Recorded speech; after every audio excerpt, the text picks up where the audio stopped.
Hello दोस्तों, आज हम बात करेंगे 11 से 18 अप्रैल राजस्थान सूरज निचोड़ नहीं सब कुछ, यानी कि 11 से 18 अप्रैल राजस्थान सूरज में जो कुछ गया है वो आज इसी क्लास में देखेंगे। तो चलते हैं अपनी पहली न्यूज की तरफ। अपनी पहली न्यूज है महात्मा ज्योतिबा फुले की 200वीं जयंती मनाई गई। कौन सी? महात्मा ज्योतिबा फुले की 200वीं जयंती मनाई गई, यानी कि 20 शताब्दी वर्ष मनाया गया और घोषणा की गई, एक विशेष घोषणा हुई उस समय 10 अप्रैल 2026 से लेकर 10 अप्रैल 2027 तक के पूरे वर्ष को महात्मा ज्योतिबा फुले 20 शताब्दी जयंती वर्ष के रूप में मनाया जाएगा। कब से कब तक? 10 अप्रैल 2026 से लेकर 10 अप्रैल 2027 तक के पूरे साल को महात्मा ज्योतिबा फुले 20 शताब्दी जयंती वर्ष के रूप में मनाया जाएगा। वहीं मुख्यमंत्री ने कहा कि महात्मा गांधी महात्मा ज्योतिबा फुले को सच्चा महात्मा कहते थे। क्या कहते थे?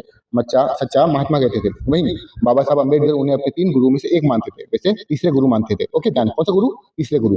उन्होंने, यानी महात्मा ज्योतिबा फुले ने महिला अधिकारों के लिए मंगलाष्टक की रचना की और विधवाओं व नाथों के लिए आश्रय खुले। ये मंगलाष्टक की बात ध्यान रखना है। आगे चले। राजस्थान सरकार ने कई नई घोषणा की गई। राजस्थान सरकार द्वारा कई नई घोषणा की गई। बांदीकुई से, यानी कि दौसा के बांदीकुई में 607.66 करोड़ की लागत से 213 विकास कार्यों का शिलान्यास किया गया। वहीं बांदीकुई कॉलेज का नाम चेंज कर दिया। क्या रखा? महात्मा ज्योतिबा फुले कॉलेज रखा गया। क्या? बांदीकुई कॉलेज का नाम बदलकर अब रखा गया है महात्मा ज्योतिबा फुले कॉलेज। वहीं राजस्थान के प्रत्येक ब्लॉक में एक उच्च माध्यमिक विद्यालय में प्रतियोगी परीक्षाओं की तैयारी के लिए सावित्रीबाई फुले ई लाइब्रेरी स्थापित की जाएगी। कौन सी? सावित्रीबाई फुले ई लाइब्रेरी। ओके, कहाँ पर? प्रत्येक ब्लॉक में। वहां भी कहाँ पर?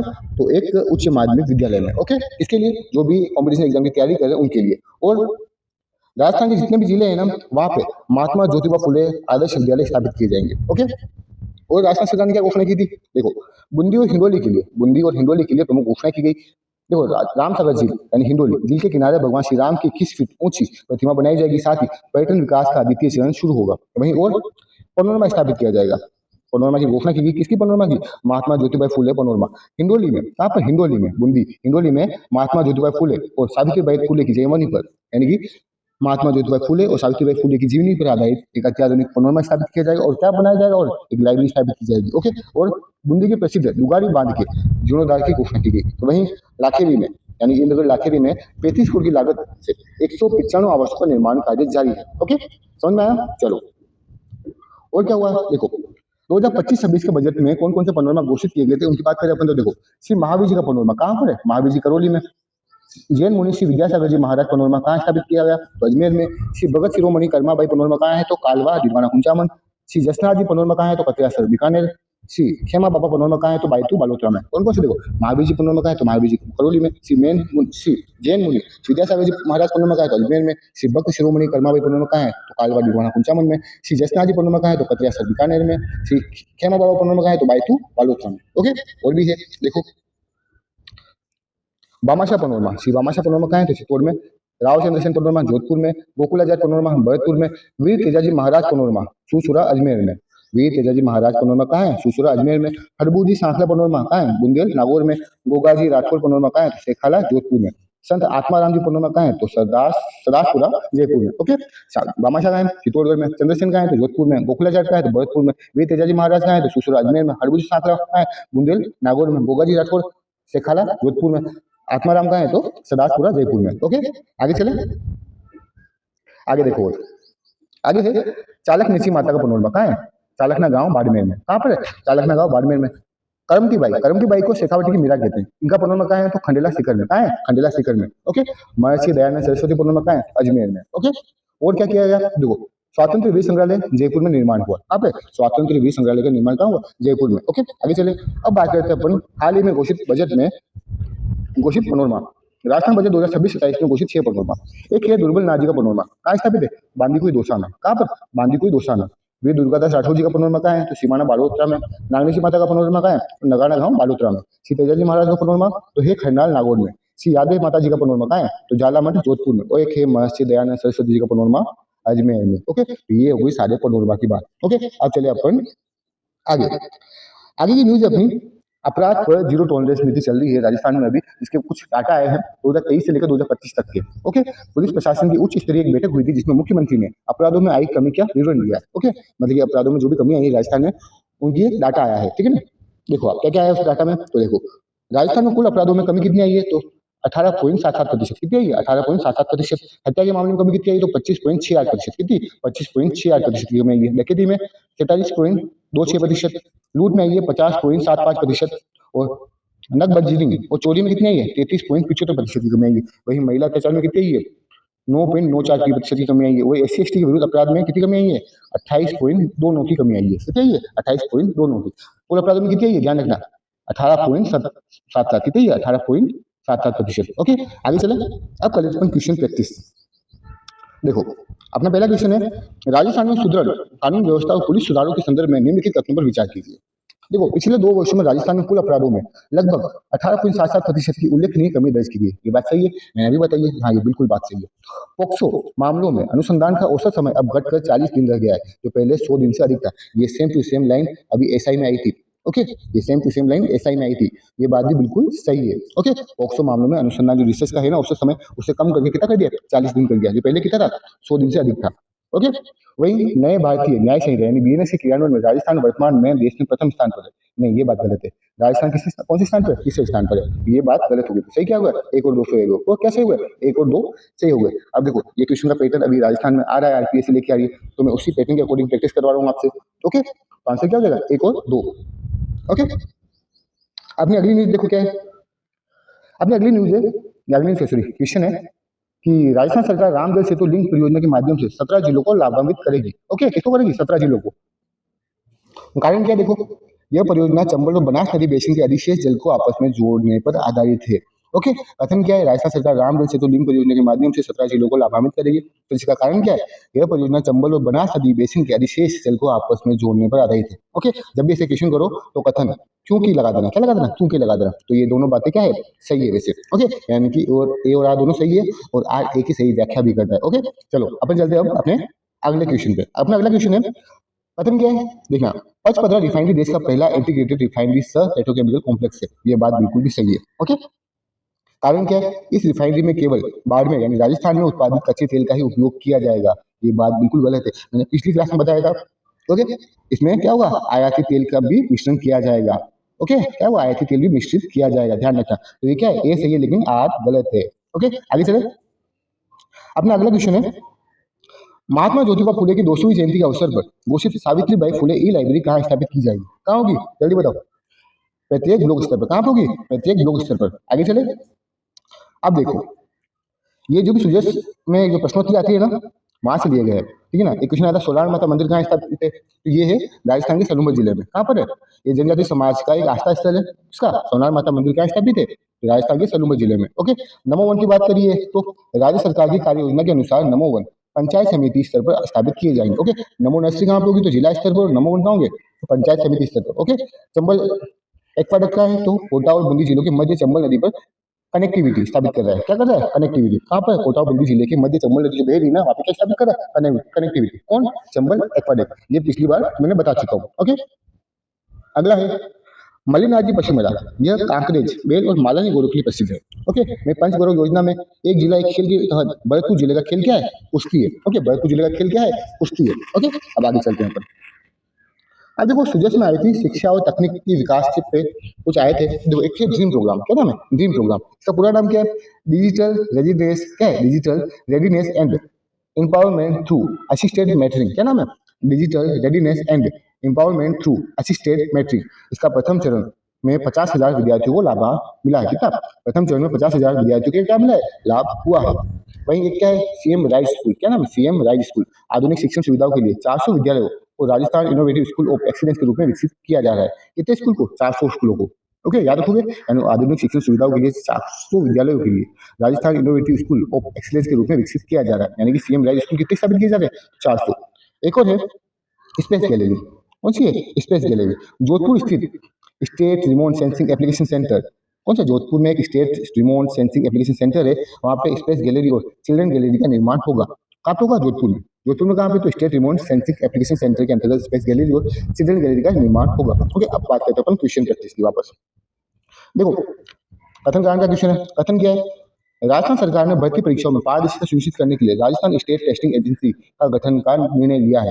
राजस्थान सरकार ने भर्ती परीक्षाओं में पारदर्शिता सुनिश्चित करने के लिए राजस्थान स्टेट टेस्टिंग एजेंसी के गठन का निर्णय लिया है। तो क्या सही बात है? हाँ, ये सही बात है। ये एजेंसी केंद्र सरकार की नेशनल टेस्टिंग एजेंसी यानी NTA के मॉडल पर आधारित है। क्या सही है? हाँ, दोनों सही है। ओके, चलो आगे चले। अब देखो, अगला क्वेश्चन क्या है? हाल ही में चर्चा में रहा ड्रीम कार्यक्रम का मुख्य उद्देश्य क्या है? जल्दी बताओ। महाविद्यालयों में डिजिटल साक्षरता और मैट्रिक के माध्यम से युवाओं को सशक्त बनाना। क्या है? महाविद्यालयों में डिजिटल साक्षरता और मैट्रिक के माध्यम से युवाओं को सशक्त बनाना ड्रीम कार्यक्रम का मुख्य उद्देश्य है। आगे चलते हैं। अब बात करते हैं पर अगली एक योजना आई है अपने न्यूज में, वरिष्ठ नागरिक तीर्थ यात्रा योजना। कौन सी? वरिष्ठ नागरिक तीर्थ यात्रा योजना। ओके, जिसमें मुख्य आंकड़े और लक्ष्य की बात करें अपन 2024-25 जो बजट में आया था, वो देखो कुल यात्री लक्ष्य कितना है? तो 56,000। कितने? 56,000। ओके, इसमें विभाजन करें तो रेल यात्रा से कितने लोग जाएंगे? तो 50,000। और हवाई यात्रा से कितने जाएंगे? तो 6,000। कहाँ जाएंगे हवाई यात्रा से? पशुपतिनाथ, काठमांडू, नेपाल के लिए। ओके, हवाई। ओके, और नोडल विभाग कौन है? तो देवस्थान विभाग। कौन सा है? देवस्थान विभाग राजस्थान से था। ओके, पात्रता में शर्त की बात करें इसकी, तो देखो आयु सीमा क्या होनी चाहिए? 1 अप्रैल को 60 वर्ष या उससे अधिक होनी चाहिए। 1 अप्रैल जो था ना अभी गया जो, उस समय उसकी आयु 60 वर्ष हो जानी चाहिए उनकी। आयु सीमा कितनी है? आवेदक आयकर दाता यानी इनकम टैक्स नहीं देता हो। ओके, निवासी राजस्थान का मूल निवासी होना चाहिए। आवेदन ने पूर्व में इस योजना का लाभ न लिया हो। ओके, यानी कि यह लाभ जीवन में केवल एक बार मिलेगा। ओके, और क्या है? स्वास्थ्य। आवेदक शारीरिक और मानसिक रूप से यात्रा करने के लिए सक्षम होना चाहिए। अब बात करते हैं कहाँ कहाँ घूमने जाएंगे वो लोग? तो रेल मार्ग द्वारा। रेल में जो कर रहे हैं कितने लोग? 50,000। कितने? 50,000। कहाँ कहाँ जाएंगे? जगन्नाथपुरी, रामेश्वरम, वैष्णो देवी, तिरुपति, द्वारकापुरी, अमृतसर यानी स्वर्ण मंदिर, समेत शिखर। ये कहाँ है? झारखंड में। ओके, उज्जैन, ओंकारेश्वर और अयोध्या। कहाँ कहाँ जाएंगे? जगन्नाथपुरी, रामेश्वरम, वैष्णो देवी, तिरुपति, द्वारकापुरी, अमृतसर, स्वर्ण मंदिर, समेत शिखर, उज्जैन, ओंकारेश्वर और अयोध्या जाएंगे। यानी कितनी जगह जाएंगे? 1 2 3 4 5 6 7 8 9 जगह जाएंगे। कितनी जगह जाएंगे? 9 जगह जाएंगे। ओके, और हवाई मार्ग द्वारा कितने लोग जाएंगे? तो 6,000 लोग। कितने जाएंगे? 6,000 लोग। कहाँ कहाँ जाएंगे? ये तो पशुपतिनाथ, काठमांडू, नेपाल जाएंगे। कहाँ जाएंगे? पशुपतिनाथ, काठमांडू, नेपाल जाएंगे हवाई मार्ग द्वारा। कितने लोग? 6,000 लोग। और देखो क्या है? सहायक अटेंडेंट। क्या उसके साथ कोई और व्यक्ति जा सकता है या नहीं जा सकता, इसकी बात करें? ये एक बहुत महत्वपूर्ण। देखो 70 वर्ष से अधिक आयु के वरिष्ठ नागरिक अपने साथ एक सहायक ले जा सकते हैं। क्वेश्चन आ सकता है। ओके, ध्यान रखना 70 वर्ष से कोई अधिक व्यक्ति है, ठीक है ना, वो वरिष्ठ नागरिक है, वो अपने साथ एक सहायक ले जा सकता है। यदि पति पत्नी साथ यात्रा कर रहे हैं तो उनमें से एक की आयु 60 वर्ष होने और दूसरा पात्र माना जाता है। ओके, चलो आगे चले। अब आवेदन की एवं चयन की प्रक्रिया क्या है? देखो आवेदन पूरी प्रक्रिया ऑनलाइन है। जन आधार कार्ड इसके लिए अनिवार्य दस्तावेज है। चयन पारदर्शी लॉटरी। तो चयन कैसे होगा? लॉटरी के माध्यम से होगा। किसके माध्यम से होगा? लॉटरी के माध्यम से। जिलावार सीटों का आवंटन किया जाता है। सुविधा क्या मिलेगी? घर में रेलवे स्टेशन तक पहुंचने को छोड़कर, घर से रेलवे स्टेशन तक पहुंचने को छोड़कर पूरी यात्रा का खर्च, टिकट, रुकना, खाना, बीमा सरकार वहन करेगी। यानी कि घर से रेलवे स्टेशन आपको खुद जाना पड़ेगा अपने पैसों से। बाकी सारा खर्च किसका है? सरकार का। ओके, चलो अब क्वेश्चन प्रैक्टिस करते हैं अपन। कथन का क्वेश्चन है, ध्यान रखना। कथन क्या है? वरिष्ठ नागरिक तीर्थ यात्रा योजना के तहत 70 वर्ष से अधिक आयु के यात्री अपने साथ एक सहायक ले जा सकते हैं। बात सही है क्या? बिल्कुल सही है। कारण वृद्धावस्था में स्वास्थ्य संबंधी चिंता और शारीरिक सहायता की आवश्यकता को देखते हुए सरकार ने ये रियायत दी है। तो ये बात भी सही है, क्योंकि लगा दो तो दोनों बातें सही और ये व्याख्या भी कर रहा है। ओके, ये सही है। आगे चले, अगला क्वेश्चन देखो। वरिष्ठ नागरिक तीर्थ यात्रा योजना के तहत हवाई यात्रा के लिए कितने यात्रियों का चयन किया जाना प्रस्तावित है? कितने लोग? तो 6,000। ओके, किसे जाएंगे? हवाई जहाज से। कहाँ से? हवाई जहाज से। और 50,000 किसे जाएंगे? तो ये रेल यात्रा से। ओके, कहाँ जाएंगे ये हवा? तो ये जाएंगे काठमांडू। कहाँ जाएंगे? काठमांडू जाएंगे। काठमांडू में कहाँ जाएंगे? तो पशुपतिनाथ। कहाँ जाएंगे? पशुपतिनाथ। याद रखोगे? चलो आगे चले। अब देखो रिविजन कर लेते फटाफट। राजस्थान के प्रत्येक ब्लॉक में युवाओं की प्रतियोगिता परीक्षाओं की तैयारी के लिए इसकी स्थापना की जाएगी। किसकी? सावित्रीबाई फुले ई लाइब्रेरी की। श्री गोगामणि पशु मेला। लोक देवता गोगा जी की स्मृति में यह मेला हनुमानगढ़ यानी नौहर तहसील जिले में बढ़ता है। एक सहकारी गोपाल क्रेडिट कार्ड योजना।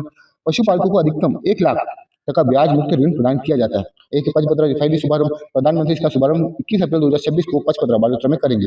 ओके, एक है पंचगौरव योजना। एक जिला एक खेल।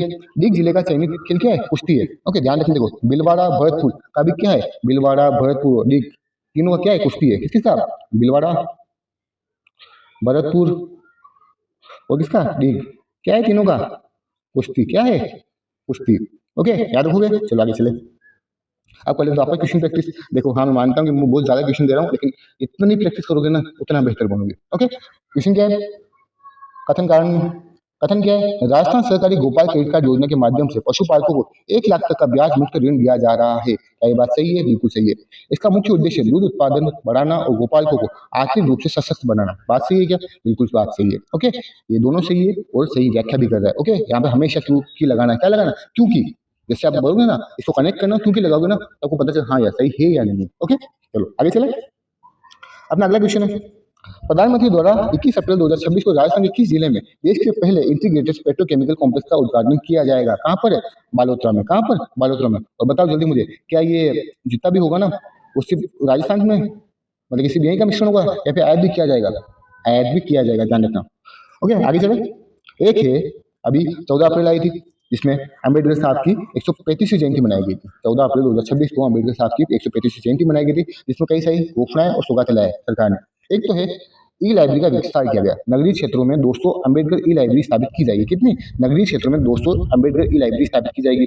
वहीं जयपुर मंडला में अम्बेडकर आवासीय कोचिंग केंद्र की स्थापना की जाएगी। ओके, सिंपल सा क्वेश्चन आ जाएगा, अम्बेडकर आवासीय कोचिंग केंद्र की स्थापना कहाँ की जाएगी? तो जयपुर मंडला में। कहाँ पर? जयपुर मंडला में।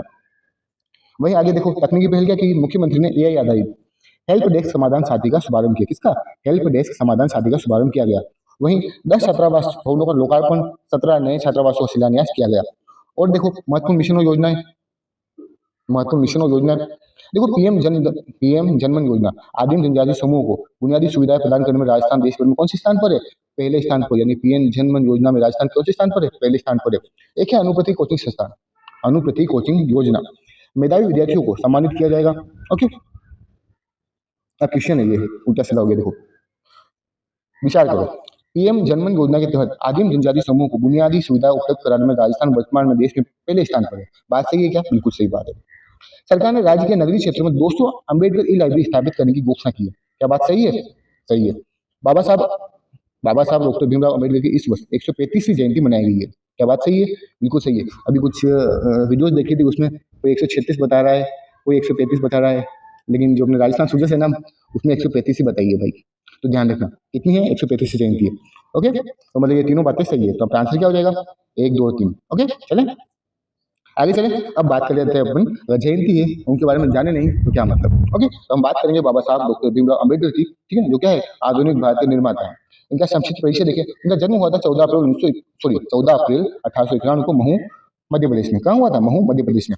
उपाधि क्या है? इन्हें संविधान का जनक कहते हैं। क्या कहते हैं? संविधान का जनक कहते हैं। शिक्षा वे अपने समय के सबसे शिक्षित भारतीय थे।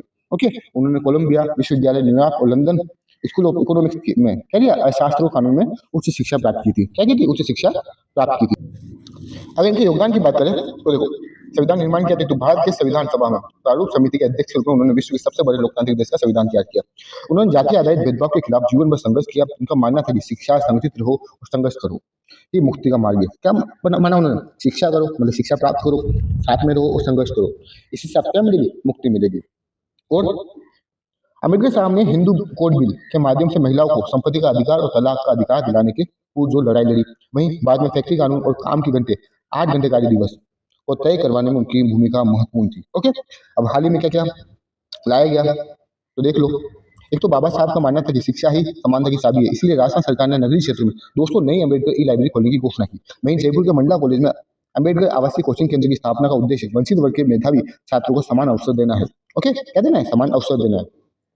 और क्या है? पेंशन राशि में वृद्धि, छात्रवृत्ति के माध्यम से सरकार बाबा साहब के अंतिम पंक्ति के व्यक्ति विकास के लक्ष्य को पूरा कर रही है। ओके, अब कर लेते हैं अपन क्वेश्चन की। ओके, मतलब एग्जाम की दृष्टि से कुछ इंपोर्टेंट बात देखो। 14 अप्रैल क्या है? अम्बेडकर जयंती। क्या है? अम्बेडकर जयंती। उनकी बहुत सारी बुक्स है। देखो, the problem of the rupee, क्या नाम है? एक किताब का नाम है the problem of the rupee. एक है एनिहिलेशन ऑफ कास्ट, यानी जाति का विनाश। और एक है बुद्ध और उनका धर्म। क्या है? बुद्ध और उनका धर्म। ध्यान रखना है, ये वाला बहुत बार क्वेश्चन रिपीट हुआ है एग्जाम में, तो ध्यान रखना। अंतिम दर्शन, उन्होंने अपने जीवन के अंतिम वर्ष में बौद्ध धर्म अपना लिया, जिसे धर्म चक्रवर्तन कहा जाता है। ओके, चलो आगे बात करते हैं। आगे एक पॉलिसी यानी नीति है, राजस्थान ट्रेड प्रमोशन पॉलिसी 2025।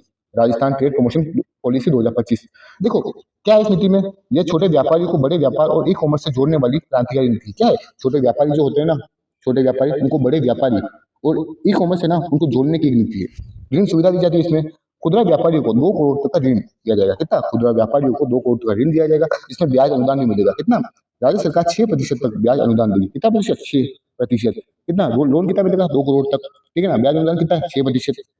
विशेष लाभ क्या मिलेगा? देखो, इसमें महिला है, कोई व्यक्ति महिला है, कोई एससी का है, कोई एसटी का है, तो दिव्यांग व्यापारी को 1% अतिरिक्त ब्याज अनुदान, यानी कुल 7% होगा। देखो, बाकी जो लोग हैं उनको 6% अनुदान मिलेगा ब्याज का, लेकिन कुछ विशेष है जैसे कि महिला है, एससी एसटी और दिव्यांग व्यापारी को कितना मिलेगा? 7% का ब्याज अनुदान मिलेगा। इंश्योरेंस कितना मिलेगा? इंश्योरेंस प्रीमियम है 40-50% तक, कितना है 50%। वो क्या है? प्लेटफॉर्म फीस का 75% का, यानी कि अधिकतम 50,000 रुपए क्या है? ई कॉमर्स प्रोत्साहन दिया जाएगा सरकार की तरफ से। कितना दिया जाएगा?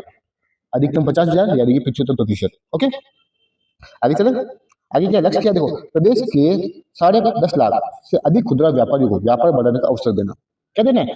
प्रदेश के राजस्थान के 10.5 लाख से अधिक जो भी खुदरा व्यापारी है उनको व्यापार बढ़ाने का अवसर देना। ओके, इसका लक्ष्य है इस नीति का। अब बात करते हैं अपन रिवीजन की। पशु मेले देखो, चंद्रभागा और गोमती सागर पशु मेले राजस्थान के झालावाड़ में आयोजित किया जाता है। ये तो चंद्रभागा और गोमती सागर कहाँ आयोजित होते हैं? झालावाड़ में। गोपाल क्रेडिट कार्ड कितना पैसे देता है? ऋण चुकाना पड़ेगा 1 साल में, और पैसा कितना देगा? 1 लाख। कितना देगा? 1 लाख। पचपदरा रिफाइनरी की बात करें, इसकी कुल वार्षिक तेल शोधन क्षमता कितनी है? 9 मिलियन मेट्रिक टन। कितनी है? 9 मिलियन मेट्रिक टन। हालांकि ये सारी बातें मैं अपने जो पिछला जो हुआ था उसमें बता चुका हूँ, लेकिन फिर भी मैं रिवीजन के तौर पर लेके आ रहा हूँ बार बार, तो ध्यान रखना। फसल उत्पादन की बात करें, राजस्थान देश में बाजरा, सरसों, ग्वार के उत्पादन में पहले स्थान पर है। किस में? बाजरा, सरसों, ग्वार के उत्पादन में राजस्थान कहाँ पे है? पहले स्थान पर है। आगे चलें। एक जिला एक खेल के तहत धौलपुर जिले का खेल कौन सा है? एथलेटिक्स से। क्या है? एथलेटिक्स। और भीलवाड़ा, भरतपुर और लीग का क्या है? कुश्ती। क्या है? कुश्ती। और धौलपुर का क्या है? एथलेटिक्स से। ओके, अब बात करते हैं अपन क्वेश्चन की। फिर से क्वेश्चन लेके आया हूँ, ठीक है ना। कथन कार्ड का कथन क्या है? राजस्थान ट्रेड प्रमोशन पॉलिसी 2025 के तहत खुदरा व्यापारियों को 2 करोड़ तक का ऋण उपलब्ध करवाया जाएगा। क्या बात सही है? बिल्कुल सही है। कारण देखो क्या है? इस नीति का उद्देश्य छोटे व्यापारियों को ई कॉमर्स प्लेटफॉर्म और लॉजिस्टिक नेटवर्क से जोड़कर उनके व्यापार का आधुनिकीकरण करना है। क्या बात सही है? क्या बिल्कुल सही है। ओके, सही भी है और व्याख्या भी सही कर रहा है। ओके, चलो आगे चले। आगे है एक सम्मेलन हुआ था, नारी शक्ति वंदन सम्मेलन। कौन सा? नारी शक्ति वंदन सम्मेलन। इसमें बहुत सारी घोषणाएं हुई है, बहुत सारी बातें हुई है, उन सब बातों की चर्चा करते अपन। देखो, महिला सुरक्षा एवं सशक्तिकरण। ओके, यानी वुमेन सेफ्टी एंड पावर्स की बात करिए इसमें। महिला सुरक्षा बल। राज्य में महिलाओं की सुरक्षा के लिए 600 कालिका पेट्रोलिंग यूनिट और 65 रोमियो स्क्वाड का गठन किया गया। कितना? 600 कालिका पेट्रोलिंग यूनिट और 65 रोमियो स्क्वाड का गठन किया गया। वही लखपति दीदी योजना, अब तक 20 लाख से अधिक महिलाओं को प्रशिक्षण मिला है और 16 लाख से अधिक महिलाएं लखपति दीदी बन चुकी है। यानी कि लखपति दीदी योजना में 20 लाख से अधिक महिलाओं को क्या है? प्रशिक्षण दे चुकी है सरकार। उसमें 16 लाख से अधिक महिलाएं क्या बन चुकी है? लखपति दीदी भी बन चुकी है। वहीं देखो, मातृत्व सुरक्षा, प्रधानमंत्री मातृ वंदन योजना की राशि को राजस्थान सरकार ने 5,000 से बढ़ाकर कितना कर दिया? 6,500 कर दिया है। इस योजना से अब तक 4 लाख महिलाएं क्या हुई? लाभान्वित हो गई है। ओके, आगे चलें। वहीं स्वास्थ्य नवाचार की बात करें तो माँ वाउचर योजना क्या है? ये निःशुल्क सोनोग्राफी की बात है इसमें। माँ वाउचर योजना के तहत गर्भवती महिलाओं को निःशुल्क सोनोग्राफी की सुविधा दी जा रही है। वहीं शिक्षा प्रोत्साहन में देखो, लाडो प्रोत्साहन योजना के तहत 6,50,000 से अधिक बालिकाओं को लाभ मिल चुका है। कितने रुपए दे रही है? जल्दी बताओ, जल्दी बताओ, कमेंट करो। कितने हैं? तो 1.5 लाख रुपए। कितने दे रही है? 1.5 लाख रुपए। आगे चले। अब देखो, राजनीतिक भागीदारी देखें अपन महिलाओं की, तो देखो भाई, महिलाओं की राजनीतिक भागीदारी की बात करें तो देखो, महिलाओं की राजनीतिक भागीदारी की बात करें तो देखो क्या है। देखिए, नारी शक्ति वंदन अधिनियम आया था 2023 में, आया था वैसे, ठीक है ना। इसमें क्या है? संसद और विधानसभाओं में महिलाओं के लिए कितना आरक्षण दिया जाएगा? 33%। कितना? 33% आरक्षण का प्रावधान किया गया, जो राजनीति में उनकी सीधी भागीदारी सुनिश्चित करेगा। समर्थन क्या है? इस अधिनियम के समर्थन के लिए सरकार ने 966717 4 बार इग्नोर कर देना। आगे चले। युवा नीति और रोजगार नियुक्तियां। वर्तमान सरकार के कार्यकाल में अब तक 1.25 लाख से ज्यादा नियुक्तियां दी जा चुकी है, जिसमें सरकार का लक्ष्य कितना है? सरकारी क्षेत्र में 4 लाख और निजी क्षेत्र में 6 लाख रोजगार का लक्ष्य है। ओके, अब कर लेते हैं प्रैक्टिस। तो देखो, अपना क्वेश्चन देखो, राजस्थान में महिला सशक्तिकरण के संदर्भ में हालिया सरकारी प्रयासों के बारे में निम्नलिखित कथनों पर विचार कीजिए। महिलाओं की सुरक्षा हेतु राज्य में 600 से अधिक कालिका पेट्रोलिंग यूनिट का गठन किया गया। वहीं लखपति दीदी योजना के तहत अब तक 16 लाख से अधिक महिलाएं लखपति दीदी की श्रेणी में आ चुकी है। ये बात सही है। प्रधानमंत्री मातृ वंदन योजना के तहत दी जाने वाली 5,000 की राशि राजस्थान सरकार ने घटाकर 4,000 कर दिया। नहीं, क्या कर दिया? बढ़ा दिया है, 1,500 बढ़ा दिया है। ये बात भी सही है। ओके, गलत क्या हो गया? तीसरा गलत हो गया। क्या गलत हो गया? तीसरा गलत हो गया है। तो सही क्या होगा? 1 और 2। ओके, आगे चलेंगे। अब बात करेंगे अपन नारी शक्ति वंदन अधिनियम की। किसकी? नारी शक्ति वंदन अधिनियम। देखो, जिसे आधिकारिक तौर पर संविधान यानी 128वां संविधान संशोधन अधिनियम 2023 के रूप में जाना जाता है, भारतीय राजनीति में महिलाओं की भागीदारी को सुनिश्चित करने वाला यह ऐतिहासिक कदम है। ओके, कौन सा संशोधन है? 128वां। कौन सा है? 128वां। कब हुआ था? 2023 में। अधिनियम क्या है? देखो, यह अधिनियम लोकसभा और राज्य विधानसभाओं में महिलाओं के लिए 33% सीटें आरक्षित करता है। यह कोटा SC ST के लिए पहले से आरक्षित सीटों के भीतर ही प्रदान किया जाएगा। ओके, ध्यान रखना। इसके लिए लोकसभा और राज्य विधानसभाओं में, इसके लिए सिर्फ महिलाओं के लिए कितना? 1/3 सीट आरक्षित की जाएगी। और यह कोटा SC और ST के लिए पहले से आरक्षित सीटों के भीतर ही प्रदान किया जाएगा। जो भी SC ST को पहले आरक्षण दिया जा रहा है उसके भीतर ही प्रदान किया जाएगा। ओके, आगे चले। उद्देश्य क्या है? एक तो क्या उद्देश्य, राजनीतिक प्रतिनिधित्व, महिलाओं को निर्णय लेने वाली संस्थाओं, संसद और विधानसभा में उचित प्रतिनिधित्व देना। उसके बाद क्या है, समान भागीदारी, भारत की आधी आबादी को शासन की मुख्य धारा से जोड़ना। और क्या है, जब महिलाएं नीति निर्माण का हिस्सा होगी तो शिक्षा, स्वास्थ्य और सामाजिक सुरक्षा जैसे मुद्दों पर अधिक संवेदनशील और प्रभावी नीतियां बनेगी। प्रावधान क्या है इस अधिनियम के, देखो इस प्रावधान देखो, ये एग्जाम से इंपॉर्टेंट है, थोड़ा ध्यान से देखना। समय अवधि क्या है, ये अधिनियम कितना आरक्षण दे रहा है, 33% कितने वर्षों के लिए, 15 वर्षों के लिए। कितने वर्षों के लिए, 15 वर्षों के लिए। लेकिन संसद इसे क्या कर सकती है, बढ़ा भी सकती है। परिसीमन की बात करें इसमें, जो आरक्षण अधिनियम के लागू होने और जनगणना के बाद किए गए परिसीमन के अभ्यास के बाद प्रभावी होगा। यानी अभी ये लागू नहीं हुआ, जब जनगणना हो जाएगी 2027 की जो भी चल रही है, ठीक है, उसके बाद क्या होगा, ये लागू होगा। सीटों का चक्र की बात करें तो आरक्षित सीटों को रोटेशन यानी चक्रानुक्रम के माध्यम से अलग अलग निर्वाचन क्षेत्रों में आवंटित किया जाएगा, ताकि हर क्षेत्र को प्रतिनिधित्व मिले। जो अभी प्रक्रिया चल रही है, जो सभी हो रहा है चुनाव में, उसी आधार पर किया जाएगा। ओके, अब कर लेते हैं क्विक रीजन कर लेते हैं इस टॉपिक की। तो देखो कौन सा संशोधन है, और 128वां, कौन सा 128वां संशोधन अधिनियम बनने के बाद 106 कौन सा संशोधन हो जाएगा, 106 कौन सा हो जाएगा, विधेयक कौन सा, 128वां है। लेकिन अगर विधेयक अधिनियम बन गया है उसके बाद कौन सा हो जाएगा, 106। ओके, आरक्षण आधा, यह आरक्षण केवल लोकसभा और राज्य विधानसभाओं के लिए है। वर्तमान में राज्यसभा और विधान परिषदों के लिए आरक्षण का प्रावधान इसमें शामिल नहीं है। ओके, आगे चले। देखो क्वेश्चन, लखपति दीदी योजना के तहत ऋण की सीमा को बढ़ाकर कितना कर दिया गया है, जल्दी बताओ। आंसर होगा 1 लाख रुपए। ओके, आगे चले। एक है, हाल ही में 16 अप्रैल को राजस्थान पुलिस स्थापना दिवस मनाया गया। कौन सा, 77वां, कौन सा, 77वां स्थापना दिवस मनाया गया। ओके, आयोजन कहाँ हुआ, तो 16 अप्रैल को राजस्थान पुलिस अकादमी जयपुर में राज्य स्तरीय समारोह हुआ। कौन सा, राज्य स्तरीय समारोह हुआ। विशेष पहल क्या हुई इसमें, सेवा जो भी रिटायर्ड पुलिस अधिकारी है या कर्मचारी की सुविधा के लिए एक विशेष पोर्टल और मोबाइल ऐप लॉन्च किया जाएगा। और क्या होगा, इस दिन पुलिस दिवस पर स्वैच्छिक रक्तदान शिविरों का आयोजन किया जाएगा। ओके, आगे चले। आगे है 8वां राष्ट्रीय पोषण पखवाड़ा। कौन सा, 8वां राष्ट्रीय पोषण पखवाड़ा। व्यापकता देखो, प्रदेश भर में अब तक 20 लाख से अधिक गतिविधियां संचालित की जा चुकी है। कितनी, 20 लाख से अधिक गतिविधियां संचालित की जा चुकी है। उद्देश्य क्या है इसका, गर्भवती महिलाओं, स्तनपान करने वाली माता और 6 वर्ष यानी 0 से 6 वर्ष के बच्चों के पोषण स्तर में सुधार लाना है। मतलब कि इस पोषण जो भी है ना पखवाड़ा, इसका उद्देश्य क्या है, गर्भवती महिलाओं, स्तनपान करने वाली मम्मियों या फिर 0 से 6 वर्ष के बच्चों के पोषण स्तर में क्या करना है, सुधार लाना है।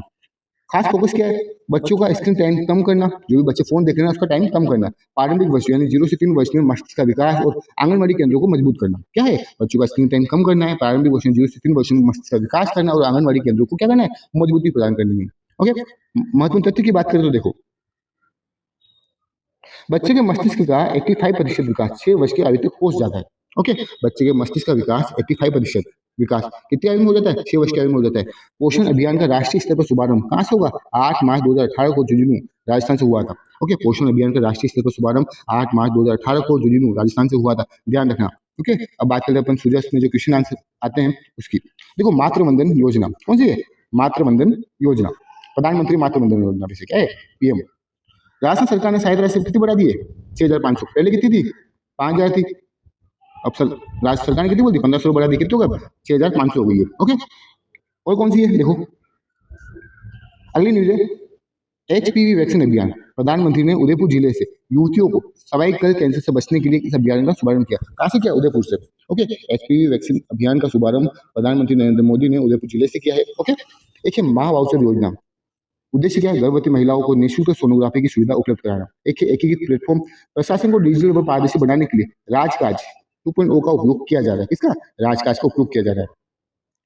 पंचगौरव योजना की बात करें अपन, एक जिला खेल के तहत करौली का क्या है, एथलीट यानी कि धौलपुर और करौली दोनों का क्या है, एथलीट है। में भरतपुर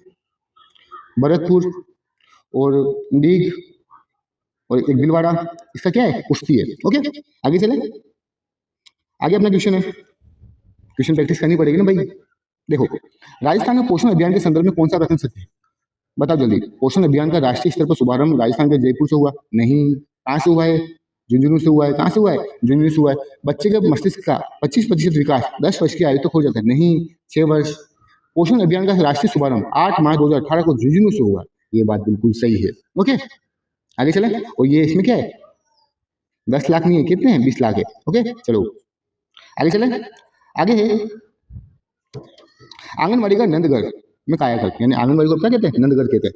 अब तक 7,390 आंगनबाड़ी केंद्रों को नंदगढ़ के रूप में विकसित किया जा चुका है। कितनी, 7,390 आंगनबाड़ी केंद्रों को नंदगढ़ के रूप में विकसित किया जा चुका है। मॉडल क्या है, इसमें दानदाताओं स्वयंसेवी संस्थानों और कॉर्पोरेट के सहयोग से केंद्रों को गोद लिया जा रहा है। ये जो आंगनबाड़ी है ना, उनको गोद लिया जा रहा है। किसके द्वारा? जो भी दानदाता है, स्वयंसेवी संस्थान है, कॉर्पोरेट है, उनको आंगनबाड़ी गोद में लेने के लिए कहा जा रहा है। उनको अब क्या कह रहे हैं, बाद में क्या कह रहे हैं, नंदघर कह रहे हैं। ओके, जहाँ वॉल पेंटिंग, बेहतर बुनियादी ढांचा और आधुनिक सुविधाएं उपलब्ध कराई गई है। ओके, अब बात करेंगे अपन एक नीति की जो राजस्थान सरकार ने हाल ही में लॉन्च की है, राजस्थान औद्योगिक पार्क प्रोत्साहन नीति 2026। कौन सी है? राजस्थान औद्योगिक पार्क प्रोत्साहन नीति 2026। मुख्य उद्देश्य क्या है और विजन क्या है? देखो, विजन क्या है? Rising reliable and respective Rajasthan के तहत प्रदेश को फ्यूचर रेडी इंडस्ट्रियल डेस्टिनेशन के रूप में स्थापित करना। यानी क्या है विजन? क्या है? Rising reliable and respective Rajasthan के तहत प्रदेश को फ्यूचर रेडी इंडस्ट्रियल डेस्टिनेशन के रूप में स्थापित करना। रणनीति क्या है? 34 से अधिक नीतियों का एक एकीकृत इकोसिस्टम तैयार करना। कितनी? 34 से अधिक जो नीतियां है उनको एक करके इकोसिस्टम तैयार करना और ईज ऑफ डूइंग बिजनेस को बढ़ावा देना। ओके, अब देखो आगे, 4 मॉडल पर औद्योगिक पार्कों का विकास किया जाएगा। कितनी? 4 मॉडल पर औद्योगिक पार्कों का विकास किया जाएगा। ठीक है ना। नीति में निजी क्षेत्रों के लिए 4 विकास मॉडल निर्धारित किए हैं। एक है मॉडल ए, रिको द्वारा आवंटित भूमि पर निजी डेवलपर द्वारा पूर्ण विकास किया जाएगा। रिको द्वारा जो भूमि आवंटित की जाएगी उसके द्वारा निजी जो भी डेवलपर है उसके द्वारा औद्योगिक पार्क का विकास किया जाएगा। मॉडल बी क्या है?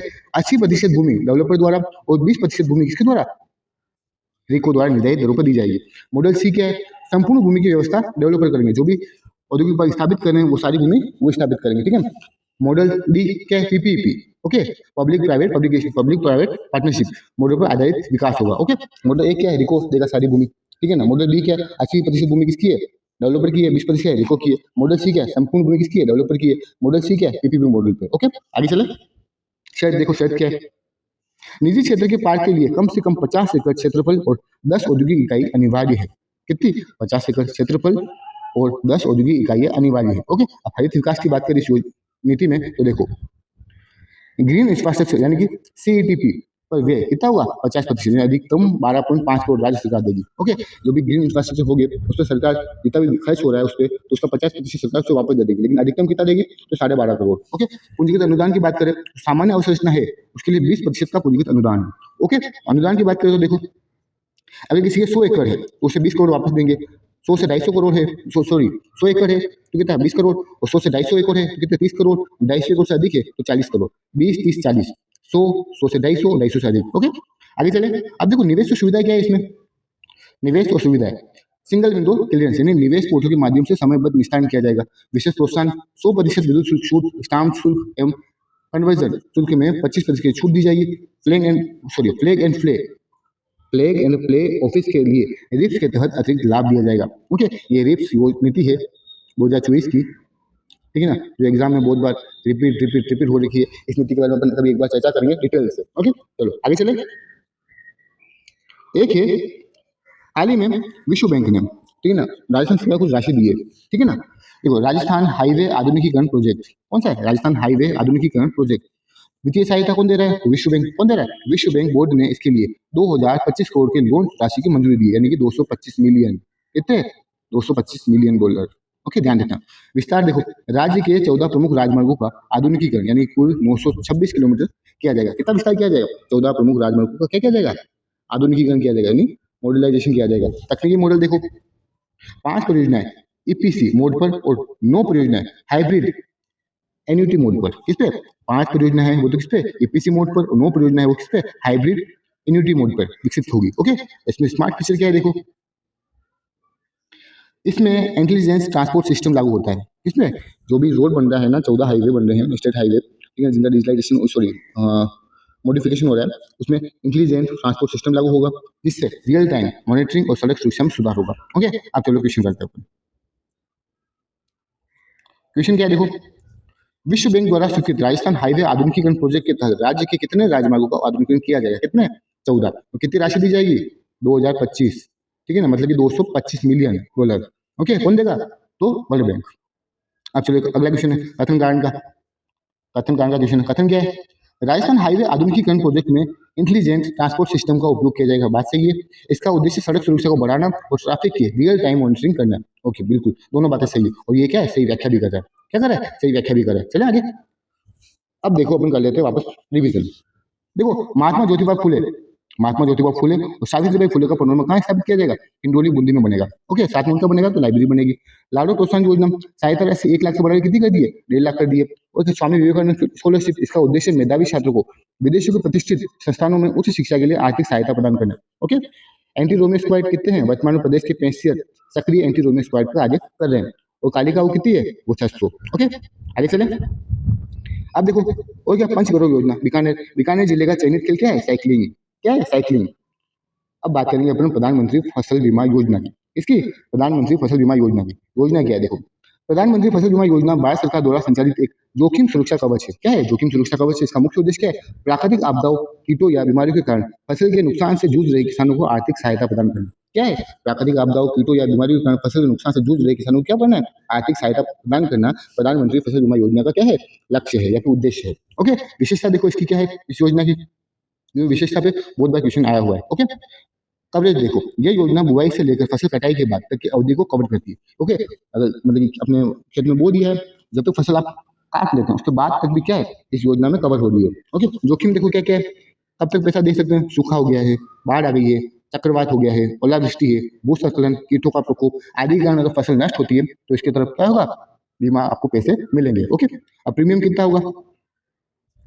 देखो, खरीफ के लिए 2% है, रबी के लिए 1.5% और व्यवसाय या बागवानी फसल के लिए 5% है।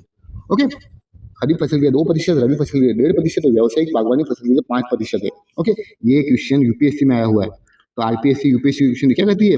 रिपीट करती है, तो ध्यान रखना। बाकी का प्रीमियम केंद्र और राज्य सरकारें मिलकर वहन करती है। ओके, अब देखो राजस्थान में क्या अपडेट हुआ इस योजना के तहत? देखो, खरीफ 2025 का भुगतान किया गया। राजस्थान सरकार ने खरीफ फसल 2025 के लिए 1150 करोड़ की राजस्व प्रीमियम राशि जारी की है। तो भाव इससे राज्य के किसानों को 2237 करोड़ के फसल बीमा दावों का त्वरित वितरण सुनिश्चित हुआ है।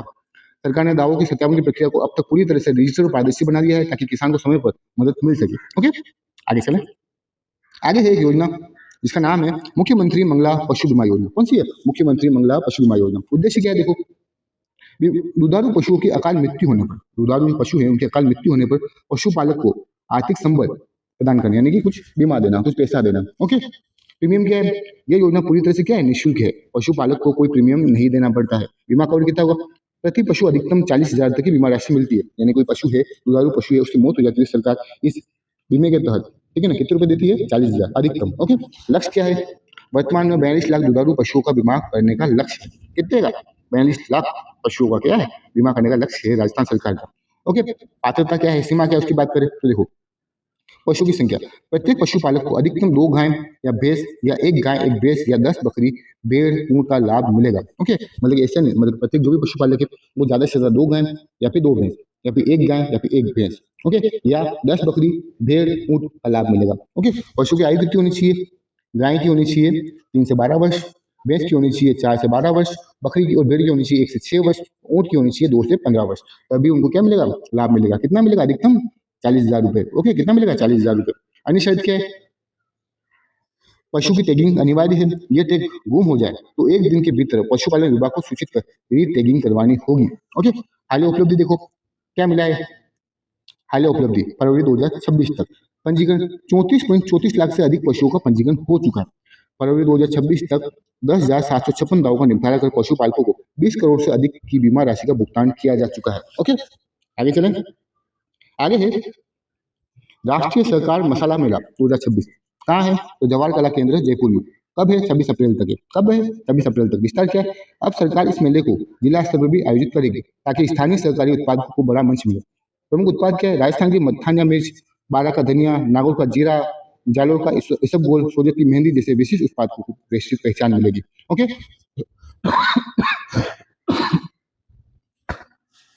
कहाँ हो रहा है इतना याद रखना? कहाँ पे हो रहा है? तो जयपुर में। ओके, जवाहर कला केंद्र जयपुर में हो रहा है राष्ट्रीय सहकार मसाला केंद्र मेला। ओके, आगे चले।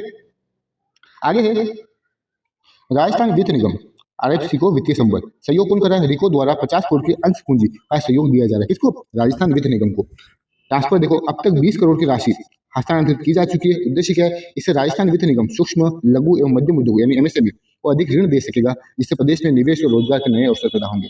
ओके, अब कर लेते हैं अपन सूजस में जो आए क्वेश्चन उनको देख लेते हैं अपन। देखो, पोषण अभियान प्रधानमंत्री द्वारा झुंझुनू जिले से शुरू किया गया। कहाँ से? कब? तो 2018 में। कब किया गया था? 2018 में। कहाँ से? झुंझुनू से। मस्तिष्क विकास वैज्ञानिक तथ्यों के अनुसार 25% विकास 6 वर्ष की आयु तक हो जाता है। महिला कर्मचारी कल्याण, कार्यस्थल पर तनाव मुक्त वातावरण के लिए मुख्यमंत्री शिशु वात्सल्य सदन की स्थापना का निर्माण सॉरी कार्यस्थल पर तनाव मुक्त वातावरण के लिए मुख्यमंत्री शिशु वात्सल्य सदन की स्थापना का निर्णय लिया गया। ओके, राजस्थान पुलिस 16 अप्रैल 2026 को कौन सा 77वां राजस्थान पुलिस दिवस मनाया गया। पंचगौरव योजना की बात करें तो चूरू जिले का खेल क्या है? एथलेटिक्स हो गए। अब बात करो धौलपुर करौली और चूरू, तीनों का खेल क्या है? एथलेटिक्स है। ओके, वहीं भीलवाड़ा भरतपुर और दीघ का खेल क्या है? कुश्ती है। ओके, याद रखोगे। आगे चलें, आगे नहीं चलते हैं, रुक जाते बस बस बस हो गया, बस भाई बस हो गया। ओके, आई होप आपको वीडियो पसंद आई होगी। पसंद आई हो तो सब्सक्राइब करके जाना है। ओके भाई बहन, आई होप आपको वीडियो पसंद आई होगी, ठीक है ना। मुझे श्योर हूँ मैं 100% कि आपको इससे जरूर लाभ मिलेगा। ओके, धन्यवाद।